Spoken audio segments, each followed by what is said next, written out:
Matagal nang hindi bumabalik si Althea sa probinsya. Ilang taon na ring hindi binanggit sa kanya ang tungkol sa matandang Lolo Ilyas. Isang lalaking minsang bahagi ng kanyang kabataan, pero bigla na lamang nawala at piniling manirahan mag-isa sa kabundukan. Ayon sa mga matatanda, iniwan nito ang syudad matapos ang isang insidenteng hindi na muling pinag-usapan ng kanilang pamilya. Hindi man niya lubos na uunawaan ang dahilan ng lahat. Napilitan siyang bumiyahe pauwi nang ipag-utos ng kanyang ina na dalhan ng gamot ang matandang ermitanyo. May iniindang karamdaman daw ang lolo at walang ibang may lakas ng loob na umakyat kundi siya. Nangungulila din naman si Althea kaya sa kanya na lang pinaubaya. Lumalim na ang hapon nang marating niya ang masukal na daan.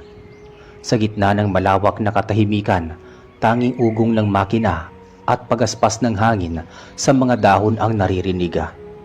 Doon siya inabutan ng aberya. Biglang huminto ang sasakyan.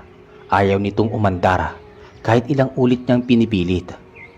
Walang signal, walang dumadaang sasakyan, walang ibang tao. Wala siyang pagpipilian, napilitan siyang maglakad. Bitbit ang maliit na backpack, nilusong niya ang maputik na daan paakyat sa bundok. Habang tumatagal lalong umiigting ang bigat sa hangin, parang may bumubulong sa paligid, parang may mata na nakamasida mula sa pagitan ng mga puno. Naging sobrang nakakatakot ang buong paligid sa kanya, parang naging iba. Mabagal ang usad ng oras, bawat hakbang ay may kasamang kaba na hindi niya mapaliwanag. Hindi lang pagod ang naramdaman niya, may halong pagkasuklama, may halong pangangambang parang matagal nang nakatago sa likod ng kanyang alaala. Nang marating niya ang tuktok, bumungad ang lumang bahay. Nakalublob ito sa gitna ng kakahuyan. Gawa sa kahoy na halatang pinaglumaan na ng panahon. Ang mga bintana ay takip ng kurtinang kulay abo. At ang pintuan ay bahagyang nakauwang. Tila nag-aanyayang pumasok o naghihintay ng matagal ng bisita. Sa harap ng bahay tumigil muna si Althea. Pinagmasdan niya ang paligid. Ang mga halamang ligaw sa gilid ng bakod, ang tuyong bubong na tila ilang beses nang tinangay ng hangin, at ang madilim na pasilyo sa ilalim ng bahay na bukas at walang harang. Bumigat ang dibdib niya. Hindi siya kaagad pumasok. Sa halip, lumingon siya sa paligid. Umaasang may maririnig, isang sinyalis man lang ng presensya. Maaring hindi na siya kilala ng matanda. Marahil hindi na rin siya inaasahan. 15 taon na rin ang lumipas. At ang batang minsang tumakbo sa bakuran na ito ay isa ng ganap na estranghero sa paningin ng kanyang lolo. Tinawag niya ang pangalan ng kanyang lolo. Paunti-unti, mahina sa simula, pero paulit-ulit. Sa bawat ulit tila lumalalim ang katahimikan. Walang sumasagot, walang kaluskos, wala man lang yabaga o anino sa likod ng kurtinang marumi sa alikabok. Mas lalong naging mapanindig balahibo ang katahimikan. Nagdalawang isip siya kung itutuloy pa ba ang akyat sa hagdan. Ang mga kahoy na baitang ay marupok na ang itsura. Ang pinto'y bahagyang bukas, pero hindi niya alam kung bukas iyon sa pagtanggap o sa panganib. Naramdaman niyang muling sumagi sa isip niya ang dahilan ng kanyang pagpunta. Hindi lang ito tungkol sa gamot, para ding maramdaman ng matanda na may nakaalala pa sa kanya. Mas lumapit pa si Althea sa harapan ng bahay. 1, 2, 3 hakbang hanggang maramdaman niya ang panginginig ng mga tuhod niya sa bawat dampi ng hangin sa balat. Habang papalapit siya, mas lumilinaw ang itsura ng kabuuan. Ang nabubulok na kahoy ng pinto, ang poste-posting lumot sa mga haligi, at ang punit na kurtinang minsang puti, ngayoy kulay abo na, sa dumi at alikabok. Nilingon niya ang paligid. Walang tao, Walang ingay. Parang walang kahit anong buhay sa buong paligid. Wala rin kahit anong sinyales na may gumagalaw sa loob. Doon niya napagtanto, tila wala ngang tao. Unti-unting bumabalot sa dibdib niya ang pag-aalinlangan. Posibleng wala na nga ang matanda. Posibleng iniwan na rin ng lolo ang lumang bahay na ito. Tulad ng pag-iwan nito noon sa mundo nilang lahat. Sa tagal ng panahong lumipas, hindi malayong lumipat na ito ng tirahan o kaya'y tuluyan ng nilamon ng kalungkutan at panahon. Pero may bahagi din sa isip ni Althea na nagtatanong kung umalis man ang matanda, bakit may mga tanda pa ng buhay sa paligid? Ang gate ay bahagyang nakasara, ang damuhan ay hindi gaanong tumaas. Parang may dumaraan pa rin paminsan-minsan. At ang pinto, nakabukas ng bahagya, sapat lang para pagdudahan kung sadyang iniwang bukas o may pumasok. Akmang tatalikod na sana si Althea, ilang hakbang pa lang mula sa hagdan, nang biglang napahinto ang kanyang katawan. May tunog, isang mahinang ungol, hindi sigaw, hindi iyak, kundi ungol na parang nagmumula sa isang taong walang lakas. Isang tunog na puno ng sakit o paghihingi ng tulong. Napakapit siya sa strap ng bag niyang nakasukbit sa balikat. Napatingin muli siya sa bahay. Galing iyon sa loob. Sa loob ng ilang segundo, hindi siya gumalaw. Parang nagyelo ang paligid. Tinitigan niya ang pintong bahagyang nakabukas. At sa kauna-unahang pagkakataon, hindi lang takot ang nangibabaw sa kanya. May halo na itong pag-aalala o marahil awa, baka naroon pa nga si lolo. Baka may nangyari, baka kailangan siya. Hindi na siya nag-alangan pa. Umakyat siya sa hagdan. Dahan-dahang maiangat ang bawat tapak sa mga lumang baitang na umuugong sa bigat. Habang papalapit, lalo niyang naaninag ang loob ng bahay. Madilim, sobrang tahimik pero naroon pa rin ang tunog, mahina, paulit-ulit tila pinipigil. Pag-abot niya sa pintuan, marahan niya itong tinulak. Umungulang bisagra, tila bumati sa kanyang pagbabalik.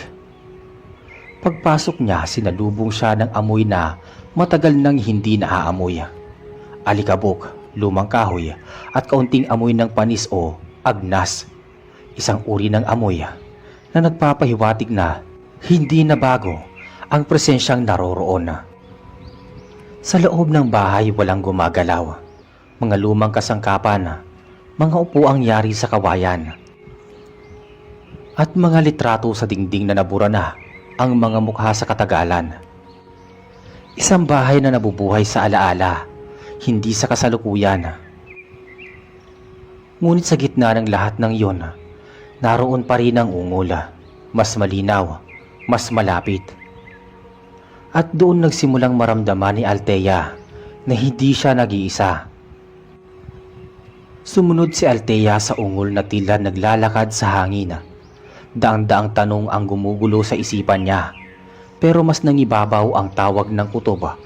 Isang gabay na hindi niya mapaliwanag kung saan galing o saan patutungo. Makitid ang pasilyo, siksikan ang hangin. Ang bawat hakbang ay tila nagiging mas mabigat. Parang may humihila sa kanya paatras, ngunit ang ungol ay paulit-ulit at mas lumalakas habang papalapit siya sa pintuang sarado sa dulo. Nakatirik ang mga balikat ng pintuang kahoy. Luma, may bakas ng pagkakalmot sa ibabang bahagi, parang may pilit na gustong lumabas mula roon. Sa kabila ng pintuan naroon ang pinagmumulan ng ungol, parang nagmamakaawa.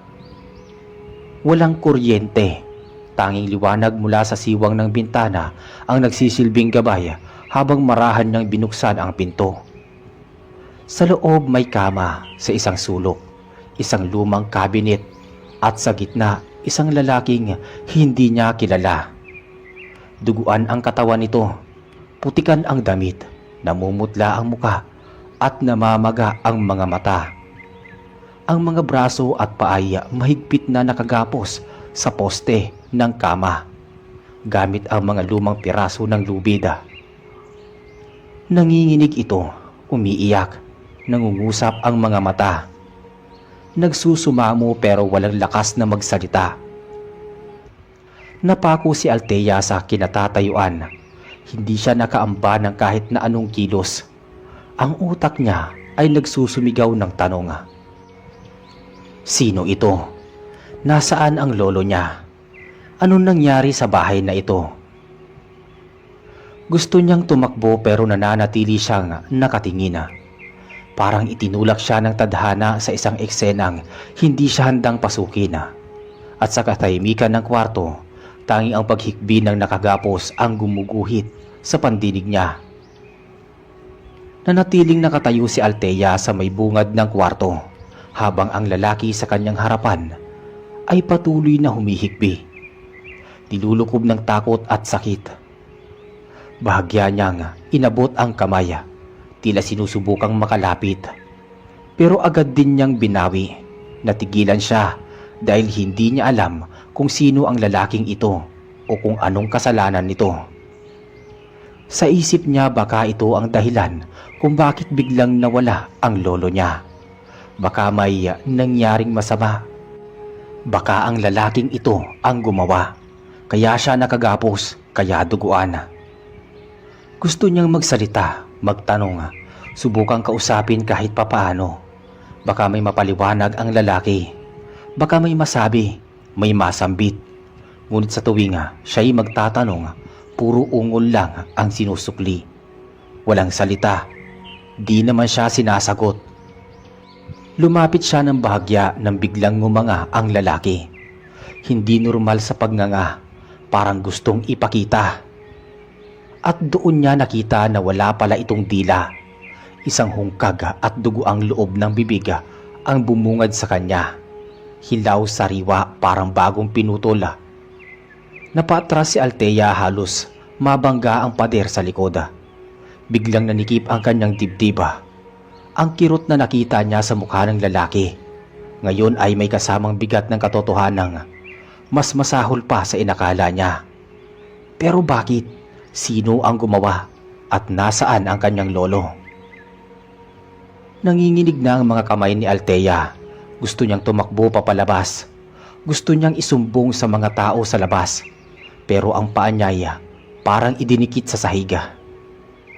Sa sobrang pagkabigla, napaatras siya papalayo sa kama. Nanginig ang katawan. Nanlalambot ang tuhod. Wala siyang ibang alam gawin kundi umatras papunta sa pintuan. Hawak ang dibdib na mabilis ang tibok. Hawak ang hiningang tila gusto nang bumigay. Tatakbo na sana siya palabas. Pero bago pa man siya makagalaw ng tuluyan, isang malamig na hangin ang dumaan sa kanyang likuran.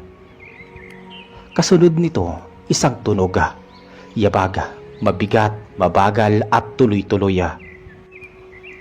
Napatigil siya. Ang tunog ng mga yabag ay nagmumula sa labas ng kwarto. Paunti-unti itong lumapit. Mula sa pasilyo, papunta sa mismong pintuan kung saan siya nakatayo. Parang ang buong paligid ay natutunaw sa pagitan ng bawat hakbang ng kung sinong papalapit. Napatras siya muli. Nasa pagitan siya ng lalaki sa kama at ng pintuan na unti-unting binubuksan mula sa labas. At pagkabukas ng pintuan, bumungad sa kanya ang isang pamilyar na anyo. Matanda, payat, may balbas at lukot ang muka. Tila mas tumanda pa sa huling alaala niya. Nakasuot ng kupas na sando at may bakas ng pagod sa mata. Walang iba kundi si Lolo Elias. Napatigil din ang matanda. Nagkagulatan sila. Parang hindi rin ito inaasahan ang presensya ni Althea sa mismong silid kung saan naroon ang nakagapos na lalaki. Parang hindi lang sorpresa ang bumalot sa mukha nito, kundi takot o pagkabunyaga. Hindi pa man tuluyang nakakabawi si Althea sa gulat, bigla nang nagsalita si Lolo Elias. Mabilis itong lumapit at kaagad na nagpaliwanag. Ang sabi niya, ang lalaking nakagapos ay isang magnanakaw. Ayon kay lolo niya, ilang araw na ito nga nasa bahay. Pumasok daw ito ng sapilitan at nagtangkang saktan siya, kaya para maprotektahan ang sarili, nagawa niya itong igapos. Wala raw signal at malayo ang presinto ng pulis. Natakot din siyang baka may kasabwat pa ito sa labas. Kaya pinili niyang manatili sa bahay at bantayan ang lalaki. Habang nagsasalita ang matanda, kalmado ito. Hindi nanginginig ang boses. Dire-diretso, para bang totoo lahat ng mga sinasabi niya. Tahimik lang si Althea habang nakikinig. Unti-unting parang nababawasan ang kaba niya. Kahit gulo pa rin ang isip, ang mga salita ng lolo niya ay tila may bigat. Pamilyar, parang bumabalik sa kanya sa panahon kung saan pakiramdam niya ay ligtas siya kapag kasama ang matanda. Napaniwala siya, pero nang muling mapatingin sa lalaking nakagapos na naroon pa rin ang pag-iyak nito. Hindi siya nagwawala, hindi rin galit. Tahimik lang itong umiiyak at parang may gusto pang sabihin kahit wala na itong dila. Masakit tignan, nakakaawa, pero hindi na alam ni Althea kung ano pa ang dapat paniwalaan. Kaya tumango na lang siya at hindi na nagsalita. Tumalikod siya at sa likod ng kanyang pagtalikod, nananatiling nakahiga ang lalaki. Nakapikit at tuloy-tuloy ang pagluha. Para bang nawalan na siya ng pag-asang may tutulong sa kanya. Matapos ang paliwanag ni Lolo Elias, dinala niya si Althea sa lamesa. May naghanda ng tinapay at mainit na kape.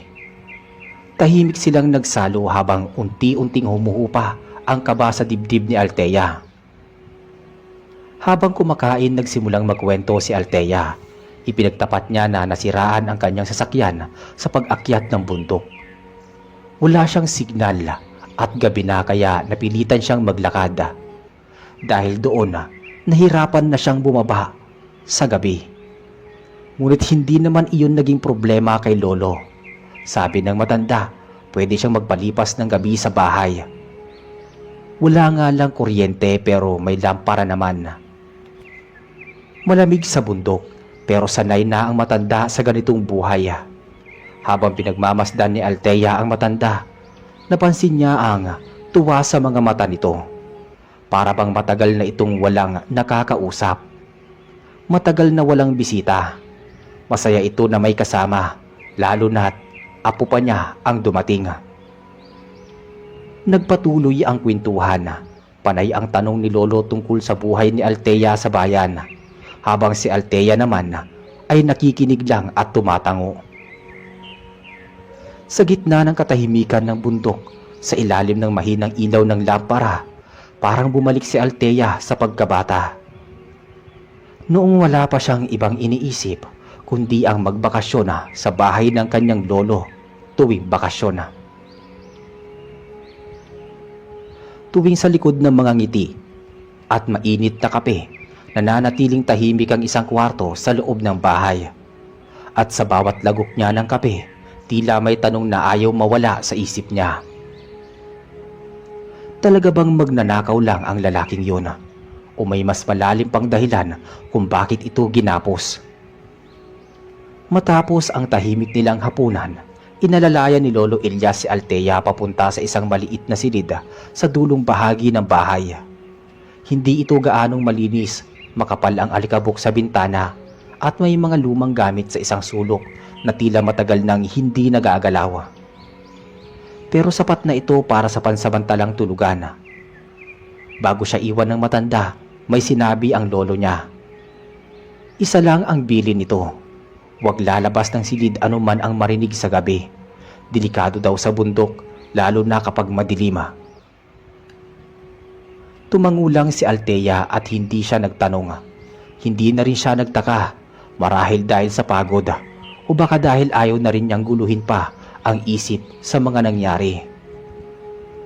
Nahiga siya sa matigas na kama. Mababa ang kutsyon at may luma at amoy kahoy na unan. Hindi niya gusto ang amoy ng silid. Amoy lumang kahoy, amoy sarado, amoy luma. Pero wala na siyang pagpipilian. Tiniis na lang niya ang lahat ng yun. Habang nakapikit na siya, Pilit niyang inaalala ang mga sinabi ng lolo niya. Parang may kakaibang bigat ang boses nito kanina. Parang may hindi sinasabi. Tahimik ang paligid, walang ihip ng hangin. Walang kahit anong ingay mula sa labas. Tanging langit-ngit ng kama at huni ng kuliglig ang kanyang naririnig. Pero sa kabila ng katahimikan, ang utak niya ay gising pa. Gising sa tanong, gising sa duda, at gising sa takot na baka ang gabi ay hindi matapos ng payapa. Medyo malalim na ang gabi noon. Tahimik ang buong paligid pero gising na gising pa rin si Althea. Hindi niya alam kung dahil sa lamig o sa matigas na kama o sa mga tanong na paulit-ulit na tumatakbo sa kanyang isipan. Sa una inakala niyang tuloy-tuloy na ang katahimikan. Pero nang siya ay bumalikwas at pumihit ng higa, may narinig siyang mahina pero malinaw na boses. Boses ng kanyang lolo. Hindi siya sigurado kung saan galing, pero pamilyar ang tono. Galit ito. Parang pinapagalitan ng matanda ang isang tao. Mababa ang boses, madiin ang bawat salita. Kahit hindi niya maintindihan ang eksaktong sinasabi, ramdam niya ang tensyon sa boses ni lolo.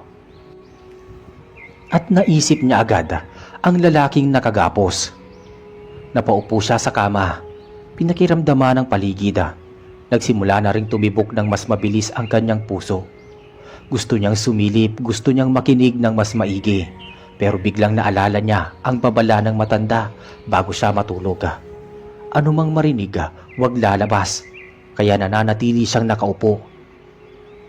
Ang tunog ng pagtatalo mula sa kabilang bahagi ng bahay ay patuloy lang. Paminsan-minsan may naririnig siyang pag-ungol. Mahina, parang nasasaktan, parang nagmamakaawa, pero hindi siya makagalaw. Parang may humahawak sa kanyang balikat. At sa pagtagal, unti-unting nanahimik muli ang bahay. Pero mas nakakatakot ang katahimikan ngayong ito. Dahil alam niyang bago ito dumating, may nangyari. May nasaksihan ang gabi na hindi niya nakita, pero narinig ng buo. Hindi na nakatulog si Althea kahit anong pikit niya. Nananatiling gising ang diwat katawan niya. Hindi lang dahil sa kaba, kundi dahil sa pakiramdam niya nga. Hindi siya ligtas sa loob ng bahay. Kahit tahimik ang paligid, parang may mabigat na presensyang nakapaligid sa kanya. Parang may matang nakabantay. Parang may lihim na hindi dapat niyang malaman. Akala niya na tapos na ang gabing may ingay. Akala niya sapat na ang naririnig niyang pagtatalo sa pagitan ni Lolo Ilyas at ng lalaking nakagapos. Pero hindi pa pala. Maya-maya nakarinig na naman siya ng tunog. Ibang klase na ito. Mabigat, mabagal at paulit-ulit. Parang may kinakaladkad. Hindi lang basta bagay, parang katawan. Parang isang taong walang buhay umalay. Gumapang ang tunog sa buong bahay, papalapit sa dulong bahagi sa likuran. Doon sa parting bahay na hindi pa niya napupuntahan. Doon sa lugar kanina na nilalapitan ni Lolo. Tumibok ang puso ni Althea ng sobrang lakas. Parang may bumubulwak sa dibdib niya. Hindi niya alam kung ano ang gagawin. Lalabas ba siya? Sisilip ba siya? O magpapatuloy lang na magkunwaring tulog? Ngunit kahit anong gawin niya, hindi niya maalis sa isip na baka may masama nang nangyari sa likod ng mga dingding na iyon. At ngayon hindi natakot ang nararamdaman niya, pati duda. Duda kung totoo nga bang magnanakaw ang lalaking nakagapos. At duda kung totoo bang siya ay ligtas. Habang kasama ang matandang minsan niyang inakalang tagapagligtas. Habang pilit na nilalabanan ni Althea ang kaba, nananatili siyang nakaupo sa kama. Hindi na siya nakahiga. Hindi na siya nagbabaka sakaling makatulog. Nasa paligid ang pakiramdam na may hindi tama, na may nangyayaring hindi niya makita, pero unti-unting lumalapit sa kanya. Nang medyo tumahimik na ulit, sinubukan niyang gumalaw. Tumayo siya at nagsimulang maglakad sa loob ng silida. Mabagal ang bawat hakbang, parang ayaw niyang gumawa ng kahit na anong ingay. Napalingon siya sa may dingding sa kanan. May lumang aparador doon. Maliit lang gawa sa kahoy. May mga gasgas at lumang pintura. Sa gilid nito napansin niya ang isang siwang. Parang may parte ng likod ng aparador na natuklap. Lumapit siya at dahan-dahan niyang inusisa ang siwang at doon niya nakita ang isang sulat. Nakalipit, lumang-luma at may bahagyang mantsa ng dugo sa may sulok. Agad niya itong kinuha. Hindi niya alam kung para sa kanya iyon, pero para bang hinihintay lang na mabasa. Sa pag-unfold niya sa papela, nakita niya ang sulat. Sulat kamay na halos hindi na mabasa. Pilit niyang inintindi ang bawat letra. Hindi buong pangungusap ang laman. Putol-putol, parang minadali. At nang maintindihan niya ay ganito ang naintindihan niya. Hindi ako masama. Tulong. Hindi ko siya. Lahat ng ito hindi totoo. At sa dulo ng papela, isang pangalan ang bahagyang nabura sa dugo. Pero malinaw ang unang letra. Letrang A. Muling mabigat ang dibdib ni Althea at sa loob ng munting silida, hindi na takot ang dala niya. Kasama na ang tanong kung sino ang tunay na dapat niyang paniwalaan. Hawak pa rin ni Althea ang papela. Nanginginig ang daliri niya pero mas nangibabaw sa ngayon na ang kaba sa dibdib niya kesa sa takot. May mali. Hindi niya kayang manatili sa loob ng silid na iyon habang patuloy na itinatago sa kanya ang isang bagay o isang tao.